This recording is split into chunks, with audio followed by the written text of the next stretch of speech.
Di antaranya yang banyak dilaporkan bahwa pasca pemilihan kepala desa yang terpilih kerap kali melakukan pengangkatan dan pemberhentian perangkat desa tidak sesuai dengan mekanisme atau prosedur yang berlaku. Itu salah satu temuan Ombudsman. Kemudian yang kedua, adanya perspektif kepala desa yang menganggap bahwa periodisasi masa perangkat desa itu sama dengan periode masa jabatan kepala desa. Jadi kalau kepala desanya berakhir, maka perangkat desa juga ikut berakhir. Ombudsman temukan masalah pemberhentian perangkat desa. Pemberhentian perangkat desa banyak dilakukan oleh kepala desa yang baru menjabat. Ombudsman menerima 3.661 laporan masyarakat tentang substansi desa pada tahun 2016 hingga 2023. Sedangkan dari 947 laporan yang masuk periode 2020-2022 sebanyak 375 atau 40% merupakan laporan permasalahan pengangkatan dan pemberhentian perangkat desa dari berbagai daerah di Indonesia. Ombudsman meninjau dokumen, melakukan wawancara, mengamati masyarakat, dan meneliti literatur. Lokasi pendataan di Indonesia adalah 14 desa dengan 12 kecamatan di 12 kabupaten atau kota. Temuan kajian cepat ini menunjukkan perlunya sejumlah perubahan peraturan yang mengatur pengangkatan dan pemberhentian perangkat desa. Hal ini penting agar tidak terjadinya kejadian berulang pemberhentian perangkat desa dan mengantisipasi terjadinya potensi maladministrasi. Anggota Ombudsman Dadan S. Suhar Mawijaya menyampaikan temuan potensi maladministrasi pengangkatan dan pemberhentian perangkat desa. Lembaga itu menilai penyebabnya karena belum ada aturan teknis untuk pengangkatan dan pemberhentian perangkat desa, seperti tindakan tidak prosedural dan penyalahgunaan wewenang dalam pengangkatan dan pemberhentian perangkat desa. Dadan memaparkan sejumlah temuan dan saran perbaikan yang disampaikan pada DPR dan Kementerian Dalam Negeri Kemendagri. Faktor internal dan eksternal mendorong pemberhentian perangkat desa. Pemilihan kepala desa menjadi salah satu faktor yang mempengaruhi pemberhentian perangkat desa. Ombudsman menemukan sanksi administrasi dalam Undang-Undang Desa dan peraturan pelaksanaannya belum diatur dalam Permendagri, sehingga praktiknya terjadi perbedaan tahapan dalam proses pemberhentian perangkat desa. Temuan kedua, pemberhentian perangkat desa terjadi hampir di seluruh daerah.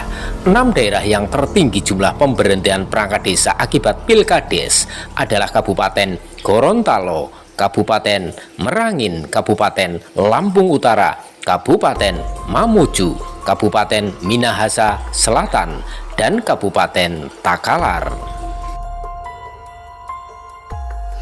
Ketiga, upaya penyelesaian permasalahan perangkat desa oleh camat, Dinas Pemberdayaan Masyarakat Desa (DPMD), dan Inspektorat belum diperkuat mekanisme baku, sehingga prosesnya belum sepenuhnya dirasakan memenuhi harapan kedua belah pihak, baik kepala desa maupun perangkat desa. Masukan Ombudsman. Ombudsman kemudian merekomendasikan Kementerian Dalam Negeri dan DPR untuk merevisi Undang-Undang Desa dengan memasukkan sejumlah peraturan. PJ Kepala Desa dan perangkat desa misalnya harus menjaga netralitas dalam pemilihan kepala desa. Selain itu, kepala desa tidak diperkenankan memindahkan atau memberhentikan perangkat desa selama 6 bulan sebelum dan sesudah pemilihan kepala desa. Sebagai bentuk pelatihan dan pengawasan, diperlukan aturan penilaian kinerja perangkat desa. Pemecatan tersebut harus sesuai dengan parameter hukum. Hal ini kemudian diatur lebih lanjut melalui peraturan daerah dan peraturan kepala daerah. Ombudsman menyarankan pula ada Permendagri tentang perangkat desa. Di dalamnya memuat evaluasi kinerja, teguran lisan atau tertulis hingga pemberhentian perangkat desa. Petunjuk teknis diberikan untuk berkonsultasi dengan kepala desa dan mengeluarkan rekomendasi camat. Terdapat juga pedoman untuk menyelesaikan pengaduan mengenai pengangkatan dan pemberhentian perangkat desa. Kedua, Kementerian Dalam Negeri sedang mengembangkan kebijakan untuk meningkatkan kompetensi para kepala desa dan aparat desa.